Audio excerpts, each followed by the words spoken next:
오늘 하나님께서 우리에게 주시는 말씀 요한복음 13장 1절로 10절까지의 말씀, 신약성경 169쪽의 말씀입니다. 우리 한 절씩 교독하고요, 마지막 10절은 한 목소리로 합독하겠습니다. 앞에 보셔봐야 소용이 없어요. 안 찾아놨어요. 우리 13장 1절부터 10절까지 신약성경 169쪽에 있는 말씀 한 절씩 교독하고 10절 합독하겠습니다. 6월절 전에 예수께서 자기가 세상을 떠나 아버지께로 돌아가실 때가 이른 줄 아시고 세상에 있는 자기 사람들을 사랑하실 때 끝까지 사랑하시니라.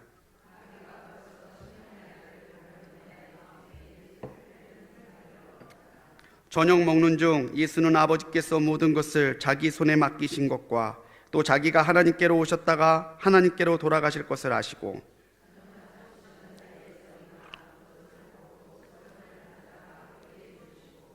이에 대야에 물을 떠서 제자들의 발을 씻으시고 그 두르신 수건으로 닦기를 시작하여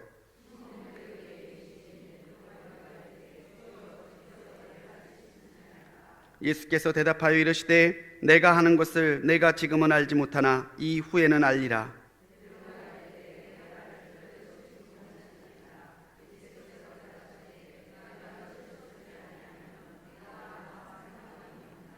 시몬 베드로가 이르되 주여 내 발뿐 아니라 손과 머리도 씻어 주옵소서. 예수께서 이르시되 이미 목욕한 자는 발밖에 씻을 필요가 없느니라. 온몸이 깨끗하니라. 너희가 깨끗하나 다는 아니니라 하시니. 11절 같이 읽을게요. 이는 자기를 팔 자가 누구인지 아심이라. 그러므로 다 깨끗이 아니하다 하시니라. 아멘. 하나님의 은혜와 사랑이 우리 모든 성도님들과 변함없이 동행하시기를 주님의 이름으로 간절히 축원합니다. 추우셔서 그런지 얼굴들이 굳어 계신 것 같아요. 우리 옆에 있는 분 한 번 더 인사하실게요. 주님의 사랑으로 사랑합니다. 인사하시겠습니다. 아멘. 기독교는 흔히 역설의 종교라고 불립니다. 역설. 모순되어 보이는 말을 진리로 여기고 있다라는 뜻이죠. 기독교에서는 죽는 것이 사는 것이라고 하고 내려놓는 것이 얻는 것이라고 합니다. 이 역설의 원리는 리더십에 있어서도 동일하게 적용돼요.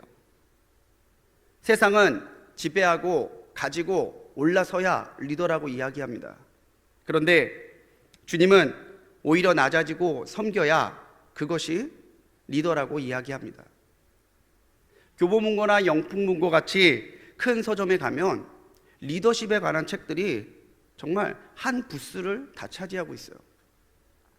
그런데 과연 이 시대에 그렇게 많은 리더십에 대한 책들이 홍수처럼 쏟아지고 있는 이 시대에 진정한 리더들이 있는가?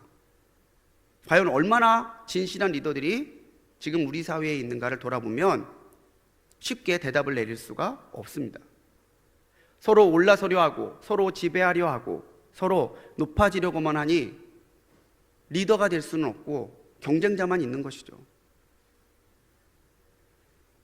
모순처럼 보이는 말씀, 낮아져야 리더가 된다라고 하는 말씀을 삶으로 본으로 보여주신 분이 바로 우리 예수님입니다. 상징물은 어떤 상징의 의미를 나타내죠. 그래서 그 상징물만 봐도 그 상징하는 물건이 무엇을 나타내려고 하는지 우리가 알 수 있어요. 주님께서 오늘 섬김에 대해 말씀하시면서 그 섬김의 본을 직접 보여주시는데 주님이 보이신 섬김의 상징물이 바로 수건과 대야입니다. 수건과 대야, 평범해 보이는 그 물건이 주님의 섬김을 통해서 상징물이 돼요. 수건과 대야가 담고 있는 의미를 우리가 다시금 묵상해 볼 때 우리는 주님께서 왜 직접 시범까지 보여가시면서 우리에게 섬김을 가르치셨는지 그 의미와 중요성을 깨달을 수 있다는 것이죠. 리더십에 대해서 묵상하고 나누는 이 두 번째 시간에 우리는 주님의 수건과 대야에 담긴 원칙을 우리 삶에서 살려가기를 결단해야 될 것입니다. 리더십의 원칙에 대해서 나눌 때 오늘의 리더십의 주제는 섬김이에요. 그래서 오늘 우리 전도사님 찬양이 계속 섬김에 대한 나눔의 찬양이었는데 섬김을 뜻하는 영어 서비스의 어원을 보면요, 라틴어 세르버스에서 유래가 됐습니다. 이 세르버스라고 하는 라틴어는요, 노예라는 뜻이에요. 노예. 그 사람보다 낮아지고 그 사람을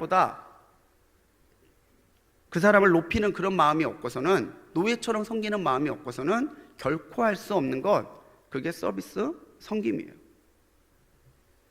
기본적으로 섬김은 상대방을 배려하고 상대방보다 낮은 위치에 내려가는 것을 의미합니다. 섬김의 가장 큰 능력이 있어요. 섬김의 능력이 뭐냐면 상대방의 얼어있던, 닫혀있던 마음을 여는 힘이 있다라는 것이죠. 그렇지만 섬김은 결코 쉽지 않습니다. 기본적으로 사람의 심리에는요, 높아지고 싶고 대접받고 싶고 사랑받고 싶은 마음이 크기 때문이죠. 자신의 감정이나 상황을 내려놓고 낮은 위치로 자원해서 간다라고 하는 것은 단순히 도덕적인 노력이나 의지적인 문제에 국한되는 것이 아닙니다. 바로 주님께서 보여주신 섬김의 원리를 이해하고 그것을 수용할 때에 할 수 있는 믿음의 표현이라는 것이죠. 주님이 보여주신 리더십의 원칙, 섬김을 볼 때에 우리가 먼저 볼 수 있는 섬김의 가장 큰 원리는 뭐냐면요, 사랑이에요.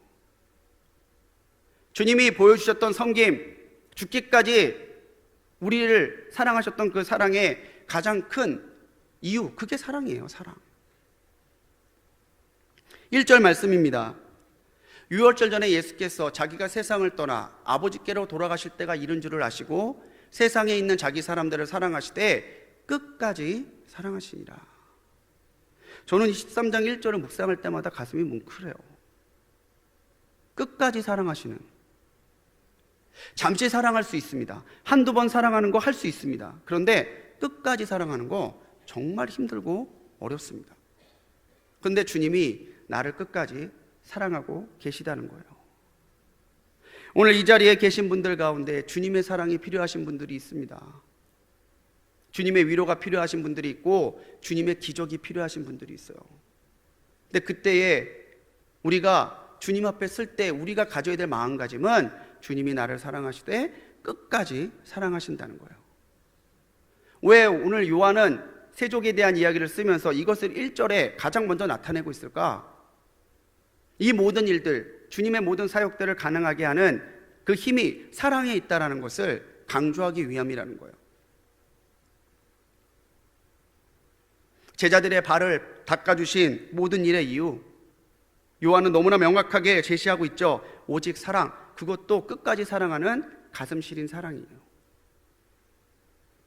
2절에서 요한은 가룟 유다의 마음에 마귀가 예수를 팔려는 생각을 넣었다고 합니다. 21절에서 30절에서는 예수님이 너희 중에 누가 나를 팔리라 하는 말씀을 듣고 제자들이 서로 의심하고 분노하는 장면이 나와요.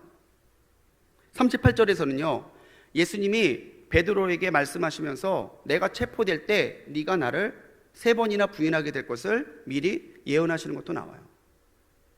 정말 징글징글합니다. 한없이 모자르고 한없이 부족한 제자들이에요. 사랑하려고 눈을 씻고 보는데 사랑할 구석이 없어요. 그런데도 주님은 그런 제자들을 사랑하시고 끝까지 사랑하고 계시다는 거예요. 주님께서 나를 사랑하신다는 사실을 여러분 믿으십니까? 여러분, 주님이 나를 사랑하신다는 것을 믿는 것이 얼마나 은혜인지 몰라요. 의외로 많은 사람들이 주님의 사랑에 대해 모르거나 무관심해요. 그래서 주님을 믿지 못해요.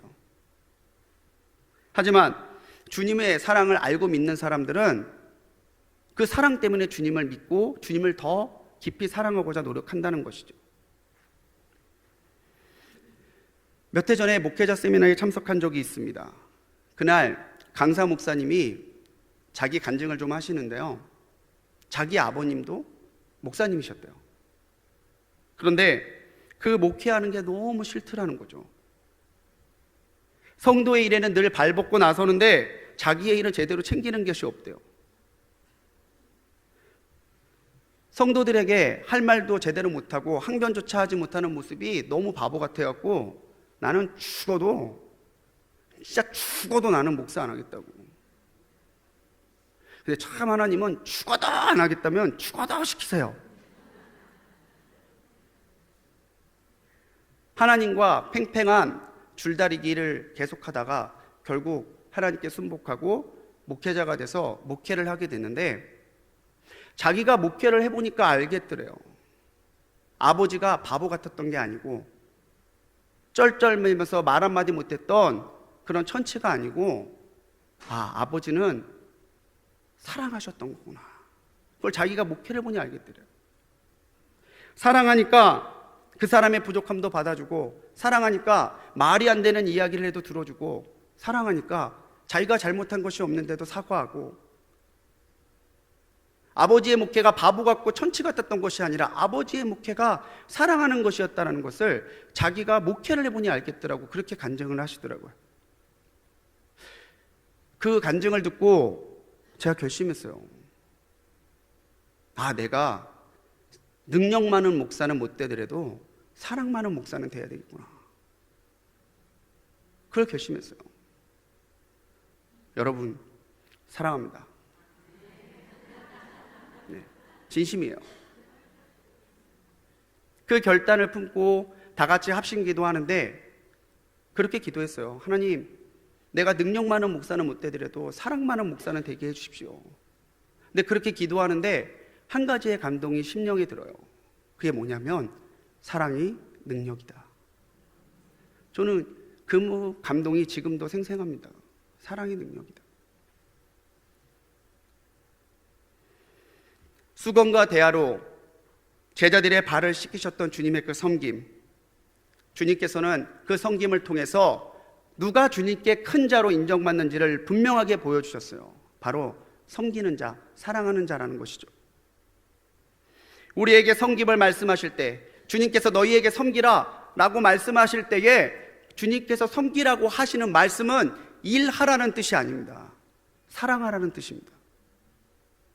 일하면 일이 부담되고 힘들지만 사랑하는 자에겐 일이 기쁨이고 즐거움이 돼요. 34절에서 주님은 율법을 대신할 새로운 계명을 주십니다. 우리 같이 읽어보겠습니다. 시작. 새 계명을 너희에게 주노니 너희도 서로 사랑하라. 지금까지 유대 사회를 잡아왔던 주류 율법을 대신한 주님의 새로운 계명, 그게 뭐냐면요, 서로 사랑하는 거예요. 의무감으로 지키는 율법에는 기쁨이 없습니다. 두려움만 있고 죄책감만 있어요. 하지만 주님의 명령을 따라 자발적으로 주님의 본을 받아 하는 사랑에는 기쁨이 있고 즐거움이 있다는 거예요. 중요한 것은 내가 너희를 사랑한 것 같이, 내가 너희를 사랑한 것 같이. 나의 사랑을 너희가 받았다면 너희도 나를 본받아 내가 너희를 사랑한 것 같이 너희가 받은 사랑을 가지고 다른 사람을 사랑하라. 그게 주님께서 우리에게 주신 새로운 계명, 그것도 십자가의 죽음을 앞두고 주님께서 우리에게 유언처럼 주신 명령이 서로 사랑하라예요. 그때야 35절의 말씀처럼 사랑하는 우리의 모습을 보고 우리가 세상이 주님의 제자인 것을 알게 될 것이다라고 주님은 말씀하신다는 것이죠. 앞서도 말씀드렸지만 사랑은 섬김이 부담이 아니라 기쁨이 되게 만듭니다. 사랑으로 섬기는 이에게 하나님께서는 기꺼이 자기의 양을 맡기실 것이기 때문이죠. 그렇게 주님께 세움받은 진실하고 영적인 리더들은 일 잘하는 리더이기보다는 사랑하는 리더들이 되어야 돼요. 주님이 부활하신 후에 자신을 3번이나 부인했던 베드로를 찾아가시죠. 그러면서 3번이나 자신을 부인했던 베드로에게 3번이나 물으셨던 말씀이 있어요. 그게 뭐였어요? 내가 나를 사랑하느냐. 3번의 주님의 물음, 똑같은 말이죠. 그런데 그때마다 베드로는 뭐라고 얘기해요? 예, 주님 사랑합니다. 내가 주님 사랑하는 거 아십니다. 베드로의 사랑의 고백을 받고 주님께서 뭐라고 얘기하셨어요? 내 양을 먹이라. 이게 주님께서 리더를 세우는 원칙이고 순서라는 거예요. 먼저는 주님을 사랑하고 내가 받은 주님의 사랑을 가지고 다른 사람을 사랑할 때에 그 사랑을 가지고 비로소 양들을 먹이는 리더들이 될 수 있다는 것을 주님은 보여주셨다는 거예요. 사랑하는 우리 성도님들, 서로 사랑하시기 바랍니다. 옆에 있는 분 한번 보세요. 내가 사랑하는 거 알지? 인사해 보실까요? 내가 사랑하는 거 알지?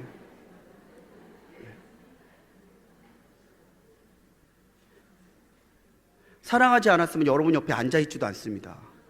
멀찍이 딴 데 가서 앉겠죠.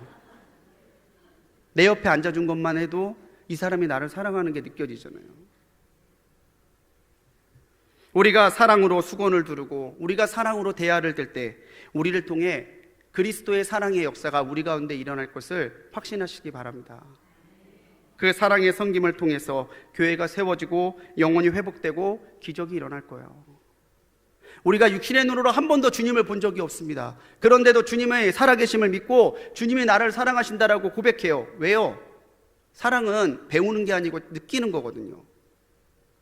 내 삶에서 주님의 사랑이 아니라고 하면 설명할 수 없는 일들이 너무 많이 일어났거든요.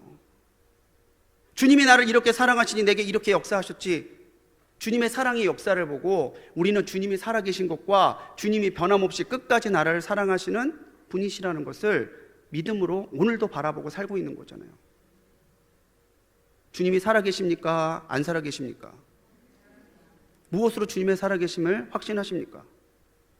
그게 오늘 내가 내 삶에서 누리고 있는 주님의 사랑이에요. 주님의 사랑을 받은 사람답게 서로 사랑하는 그 계명을 받아 사랑으로 주님이 맡겨주신 양떼들을 돌볼 수 있는 우리 성도님들이 되시기 바랍니다. 그때에 주님께서 그 사랑의 섬김을 통해 교회를 세우시고 영혼을 살리시고 그 기적이 일어나게 하실 것을 믿음으로 바라보시기를 간절히 소망합니다. 주님이 말씀하시는 수건과 대화에 담겨있는 섬김의 리더십의 원칙은요, 겸손이에요. 겸손. 세상에서 제일 꼴배기 싫은 사람이 자기 자랑하는 사람이에요. 잘난 것도 알겠어요. 그래, 너 잘해. 그래, 너 잘났어 정말 하는데 그걸 굳이 자기 입으로 얘기하면 그렇게 꼴배기 싫어요. 말 안 해도 아는데 옆에서 그 사람에 대해 좋은 얘기 많이 해주는데 굳이 자기가 자기 입으로 셀프 자랑을 해요. 그러면 그 사람과 대화하는 게 굉장히 부담스러워집니다. 오늘은 또 뭘 자랑할까? 사절에서 주님은 갑자기 놀랍고 또 엉뚱한 일을 하십니다. 저녁 잡수시던 자리에서 일어나서 겉옷을 벗고는 수건을 허리에 두르시고 대야를 들어서 물을 떠서는 제자들의 발을 씻어주시는 거예요. 그리고 수건으로 그 발에 물기를 닦아주시죠. 우리가 익히 알고 있듯이 발을 씻는 일은요, 천한 종이 하는 일입니다. 유대인들이 발을 씻어주는 일을 얼마나 천하게 여겼냐면 같은 종이라고 해도 유대인 종한테는 이 일을 시키지 않았어요. 내 종이라고 해도 유대인이면 발 씻는 일을 시키지 않았어요. 발 씻는 일은 종들 중에서 이방인, 그 이방인 종들 가운데서도 가장 어리거나 신참종이 하는 일이에요. 같이 밥 먹고 있는데 주님이 자리에서 일어나세요. 왜 갑자기 일어나시지? 뜬금없이 수금을 들고 겉옷을 벗고 수건을 두르고 대야를 들고 발을 씻어주시는 거예요. 선생이고 주이신 주님이 발을 씻어주시는 믿을 수 없는 섬김을 제자들과 함께는 식탁의 자리에서 베풀고 계시다는 거죠. 오늘 본문의 말씀에서 보면 만류하는 제자들이 한 명도 없어요. 안 돼요 주님, 제 발은 제가 씻을 거예요. 주님의 제자들은 대부분이 가난한 사람들이죠. 종을 두고 자기 발을 닦아주는 그런 일을 받아보지 않고 자기가 자기 발을 닦았을 거예요. 그런데 주님이 자기 발을 닦아주시는 그 순간에 만류하는 주님 앞에 사양하는 제자가 없어요. 왜요? 제자들이 예의가 없어서? 네 가지가 없어서? 대야와 수건을 두신 주님의 모습이 너무 거룩하고 너무 결연해서 말 한마디 못하고 그냥 닦으시도록 둔 거예요. 하지만 주님의 얼굴을 보니까 거부할 수 없는 거예요. 왜 주님이 그런 일을 하시는지 이해를 못하니까 더 주님한테 사양을 못하겠는 거예요. 겨우 정신을 차린 베드로가 예수님 내 발을 닦을 수 없다라고 사양했지만 주님이 내가 너희 발을 닦아주지 않는다면 나와 상관이 없다. 이 말을 듣고서는 마지못해 주님이 발을 씻으시도록 허락합니다. 대야를 드신 주님의 모습, 그 모습이 정말 왕으로 오신 주님의 모습이라는 거예요.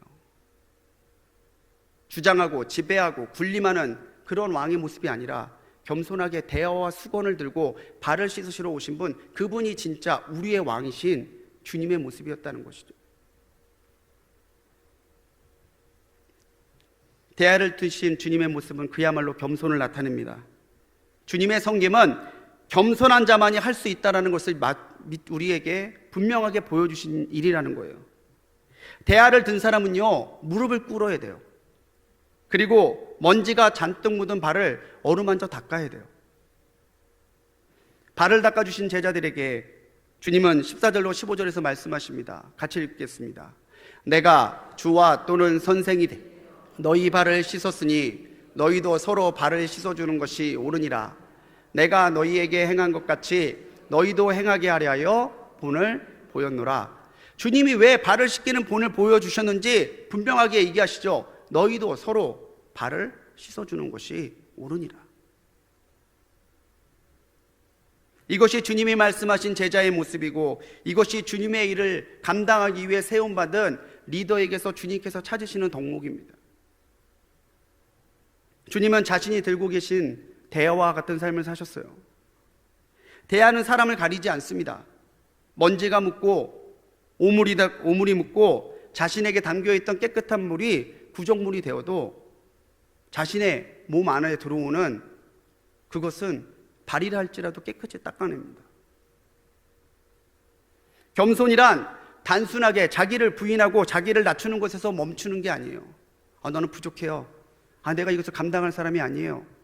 거기에서만 그치는 게 겸손이 아니다라는 거죠.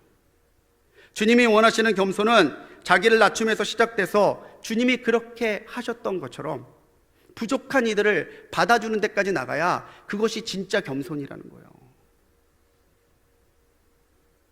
원수마저 받아주는 그 대야의 영성이 우리에게 있을 때에 주님께서는 비로소 그 사람이 주님의 사랑을 믿고 따르는 제자라는 것을, 주님께서 믿고 일을 맡길 수 있는 리더라는 것을 인정하신다는 거죠. 겸손이 깊어질수록 신앙은 성숙합니다. 성숙한 신앙의 증거는 나보다 부족한 사람을 받아주는 관용으로 드러나게 돼 있다는 거예요. 로마서 15장 1절에서 사도 바울은 말합니다. 믿음이 강한 우리는 마땅히 믿음이 약한 자의 약점을 담당하고 자기를 기쁘게 하지 아니할 것이라. 다른 사람의 약점을 담당하는 것이 마땅이에요. 마땅히. 우리 스스로가 우리의 신앙을 한번 점검해 보시기 바랍니다. 나는 섬기기를 좋아하는가, 섬김 받기를 원하는가? 섬김 받기를 원한다면 아직 약해요. 나는 사랑하기를 기뻐하는가, 사랑을 받기를 원하는가? 사랑을 주는 것보다 사랑받는 것을 더 원하고 있다면 아직 약한 거예요. 가끔은 내 자신도 설명할 수 없는 말과 행동을 할 때가 있어요. 저희가 뭐가 이쁘다고 난 이렇게 저희만 보면 주고 싶냐? 저 사람은 쟤 참 답답한데 왜 쟤만 보면 이렇게 안쓰럽고 눈물이 나냐? 그게 주님 주시는 사랑이에요. 그게 진짜 겸손한 자가 보여주는 겸손의 섬김의 모습이에요. 약한 사람을 판단하는 것은 누구나 할 수 있습니다. 쟤는 저게 약하고 쟤는 저게 약하고. 그런데 그 약한 사람을 받아주는 사람은 주님의 겸손을 본받은 사람만이 할 수 있다는 거예요. 간혹 우리 주변에 말과 행동으로 상처를 주는 사람들을 발견합니다. 자기는 그렇게 화내놓고 뒤끝이 없대요. 뒤끝이 없죠. 자기는 다 쏟았는데 무슨 뒤끝이 있어요. 다 내가 너 생각해서 하는 말이래요. 언제부터 나를 그렇게 생각했다고. 그런데 그런 말과 행동에서 상처를 주는 사람을 발견하시면 여러분 그렇게 생각하십시오. 네가 나의 사랑이 필요하구나. 우리 교회 1000명이 넘는데 굳이 나한테 와서 이 얘기를 하는 거는 네가 나의 사랑이 정말 필요해서 그렇구나. 판단의 눈으로 보면 우리는 누구랑도 같이 할 수 없어요. 그런데 겸손하게 사랑의 눈으로 보면요, 쟤도 불쌍하고 얘도 불쌍하고 저도 불쌍해요. 그래서 우리는 은혜 없이는 살 수 없는 사람들인 거예요. 아프리카 선교사님이 라디오에서 하신 간증을 운전 중에 들었어요. 그 선교사님이 사역하시는 아프리카에는요, 코브라가 심심찮게 출몰한대요. 소리만 들어도 무섭대요, 벌써. 그런데 이 코브라를 잡아먹겠다고 달려드는 덩치가 큰 뱀들이 있대요. 덩치만 놓고 보면 코브라가 상대가 안 되는데, 싸우다 보면 코브라가 그 뱀을 딱 물면은 뱀이 파르르 떨다가 죽는다는 거예요. 코브라의 독이 그렇게 강하니까. 근데 자기가 물어 죽인 그 뱀을 코브라가 잡아먹는데, 잡아먹다가 갑자기 코브라도 벌벌 떨더니 자기도 죽더래요. 왜 그랬을까요? 예, 자기가 뱉은 독이 그 안에 있는 걸 자기가 먹은 거죠. 운전하다가 제가 운전대를 탁 쳤어요. 어떻게 저걸 발견하셨을까? 그 선교사님이 뭐라고 설명하시냐면요, 코브라의 독이 코브라의 안에 있을 때는 코브라를 해하지 않는데요. 그런데 그 코브라의 독이 다른 걸 물었을 때, 다른 걸 물은 그 독이 자기 안에 들어오면 자기 자신도 죽이는 독이 된다는 거예요. 우리가 인간이기에 연약하니까 내 안에도 욕심이 있고 탐욕이 있고 내 안에도 죄가 있어요. 그런데 그게 내 안에 있는 곳에서 멈추는 게 아니라 다른 사람에게 쏘아붙이면, 다른 사람에게 넘겨버리고 다른 사람에게 상처를 줘버리면 결국에는 그 상처가 나에게 돌아온다는 거예요. 주님이 네가 받아줘라 할 때가 있어요. 세상 억울하죠. 제가 아들만 둘이에요. 둘째가 막 때를 써요. 그러면은 엄마하고 아빠는 큰애한테 뭐라고 그래요? 동생이니까 받아주라고. 그럼 큰애는 얘기해요. 맨날 형이라고 나보고.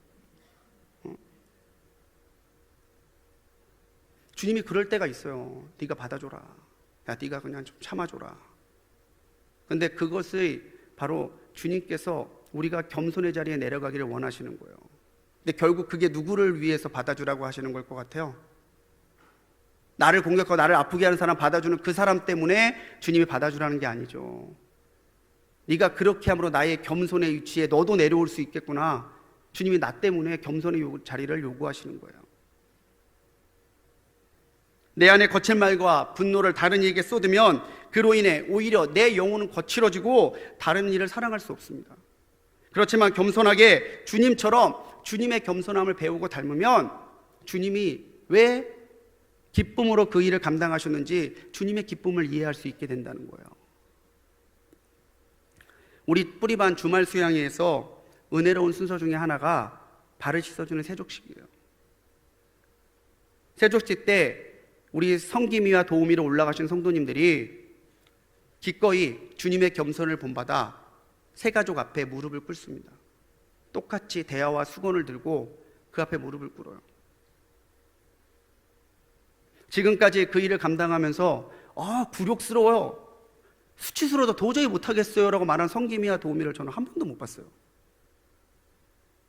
세족을 하시면서 그분들은 물로 발을 씻는 것인지 눈물로 발을 씻는 것인지 구분이 안 될 정도로 그 세 가족들의 발을 정성스럽게 닦습니다. 그때에 성기고 씻으면서 발을 씻긴 맞는 뿌리보다도 씻기는 성기미와 도우미들이 더 가슴 뭉클하게 주님의 사랑을 깨달아요. 내 발을 닦아주실 때 주님이 이런 마음이셨구나. 주님의 마음은 무릎 꿇지 아니하고는 깨달을 수 없습니다. 주님의 겸손은 내 것을 주장하지 않고 타인을 대여와 같이 받아주지 않고서는 이룰 수 없습니다. 주님같이 되지 않고서는, 주님같이 겸손하지 않고서는 우리는 주님의 마음을 만분지의 1이라도 짐작할 수 없다는 거예요. 하지만 한도 끝도 없이 주님이 겸손하라는 거 아니에요. 주님이 요구하시는 겸손의 때가 있어요. 베드로전서 5장 6절의 말씀입니다. 같이 읽습니다. 다음 거 같이 읽겠습니다. 그러므로 하나님의 능하신 손 아래에서 겸손하라. 때가 되면 너희를 높이시리라. 아멘. 이것이 성김에 담겨있는 주님의 약속이에요.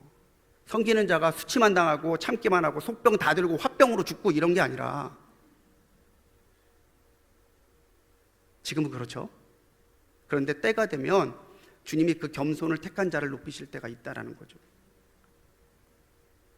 주님이 수건을 두르고 섬겨주셨지만 주님이 십자가의 죽음으로 성김을 완성하셨을 때 계시록 1장 13절에서는요 주님이 수건이 아니라 가슴에 금띠를 두르고 나타나시는 모습으로 요한계시록에서는 보여줘요. 주님이 섬기는 자를 잊지 않으신다는 거죠.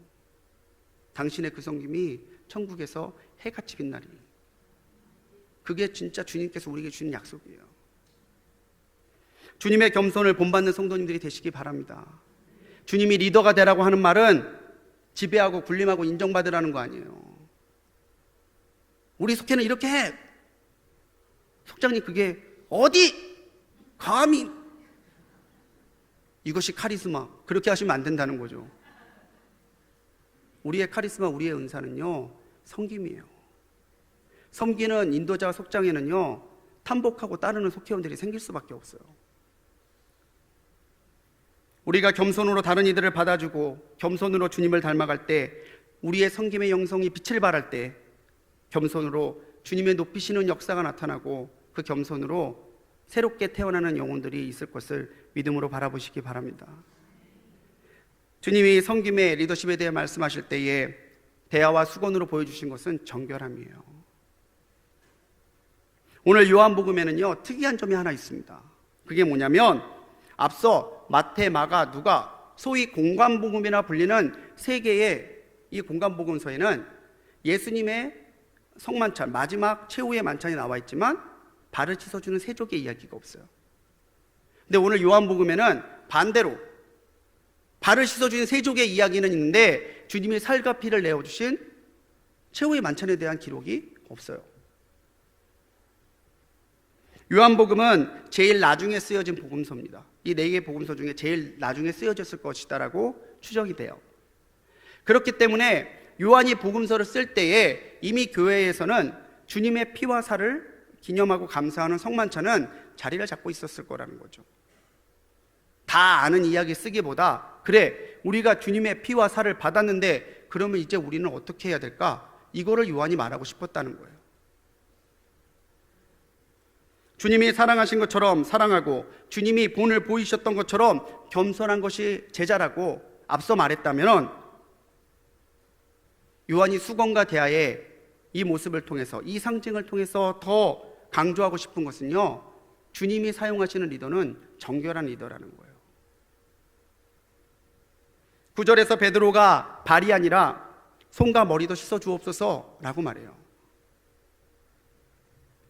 이게 베드로가 욕심이 많은 것이 아니라 베드로가 예의가 없는 것이 아니라 발을 씻어주지 않으면 그럼 반대로 발을 씻어주시면 주님과 상관이 있다고 하니까 주님과 더 깊은 관계, 더 깊은 교제를 원한다는 사모함으로 하는 말이 그거예요. 발만 씻어줘도 상관이 있다면 머리와 손까지 씻어주시면 내가 주님과 얼마나 가까운 사람이 될까? 그 갈망에서 예수님께 말한 거죠.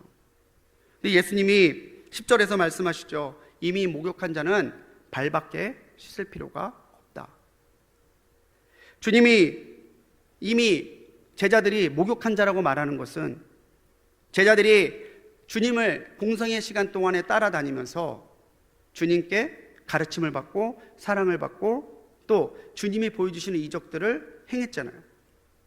이미 너희들은 나와 함께 동행하고 또 나를 그리스도시요 하나님의 아들이라고 고백하는 믿음을 가지고 있으니까 너희는 이미 씻김 받은 사람들이라는 거예요.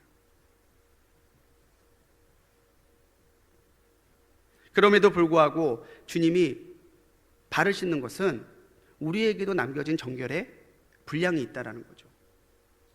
한 가지 더 말씀을 좀 드리면 유대인들은 씻기 전에는 절대 식탁 앞에 앉지 않습니다. 근데 오늘 말씀에서 보면 저녁을 잡수시기 전이 아니에요. 저녁을 잡수시던 자리에서 일어나는 거예요. 식사가 어느 정도 진행이 돼 있었다는 상황인데 그렇다면 이미 제자들은 손과 발을 씻었을 거예요. 근데 주님이 왜 또 발을 씻어주시는가? 이미 너희는 씻었는데 왜 주님이 발을 또 씻어주셨는가? 주님이 그리스도의 보혈로 우리의 죄를 씻으시고 우리를 정결하게 만들어 주셨어요. 그런데 그 정결함을 지켜가는 것은 우리의 믿음의 분량이라는 거죠. 발을 씻는다는 것이 그런 표현입니다. 주님이 씻어주신 이 정결함을 지키는 회개와 또 그 회개를 온전히 이루어가는 결단의 삶을 살라는 것이 주님의 요구였다는 거예요.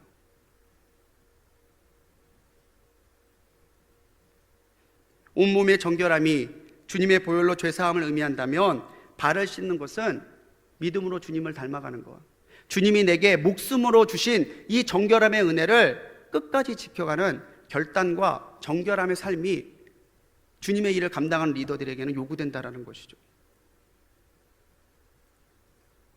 주님은 그러면서 뭐라고 얘기했어요? 너희가 서로 발을 씻어주는 것이 옳으니라.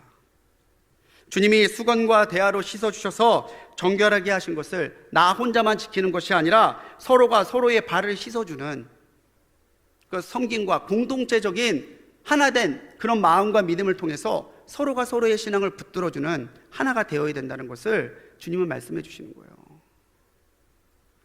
그래서 주님이 찾으시는 리더는요, 일 잘하는 리더이기보다 하나 되게 하는 리더예요. 저희만 오면은 속회가 즐겁고 기뻐야 돼요.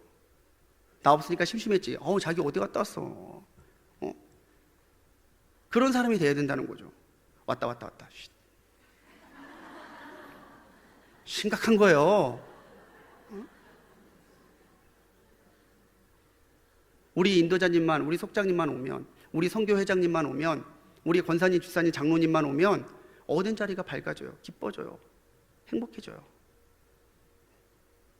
누가 진짜 리더인지가 너무나 분명하게 드러나잖아요.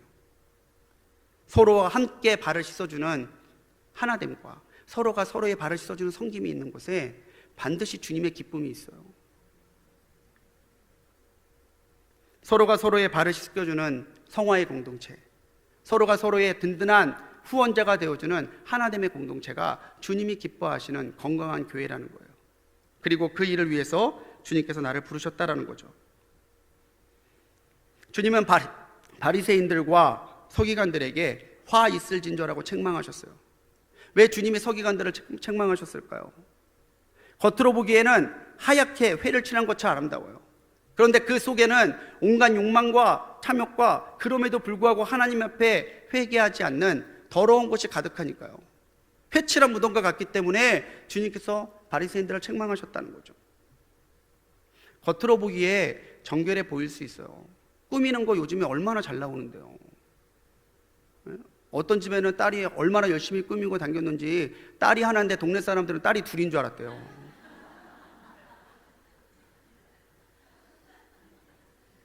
예, 그럴 수 있어요. 그런데 주님은 속일 수 없다는 거예요. 주님께서 씻어주신 발을 다시 더럽히는 어리석은 사람들이 돼서는 안 됩니다. 18절에서 주님은 주님을 배신한 유다를 41편, 시편 41편 9절의 말씀으로 설명하고 계세요. 그러나 내 떡을 먹는 자가 내게 발꿈치를 들었다. 주님의 식탁에서 떡과 포도주를 받고 주님이 씻어주신 발을 가졌는데 유다는 그 발을 가지고 주님을 잡으러 온 사람들을 안내하는 일을 써요. 주님이 씻어주신 발꿈치를 주님 앞에 드는 배신의 행동을 했다는 거죠. 디모데후서 2장 21절의 말씀입니다. 같이 읽습니다. 그러므로 누구든지 이런 것에서 자기를 깨끗하게 하면 귀히 쓰는 그릇이 되어 거룩하고 주인의 쓰심에 합당하며 모든 선한 일에 준비함이 되리라. 아멘. 주님께서 찾으시는 분명한 그릇의 조건이 나오죠. 거룩하고 깨끗하게 쓰는 거예요. 누구를? 나의 영과 나의 몸과 나의 생각과 나의 모든 것을. 그 정결함으로 주님의 일을 힘써 감당하는 우리 성도님들이 되시기 바랍니다. 제가 그림 하나를 보여드릴 거예요. 지오로 디 본돈이라고 하는 사람이 14세기에 그렸던 발을 씻어주시는 예수님의 모습입니다. 수건을 두르시고 대야를 드신 모습. 잠시만 이 그림에 시선을 두시고 주님께 집중해서 한번 보십시오.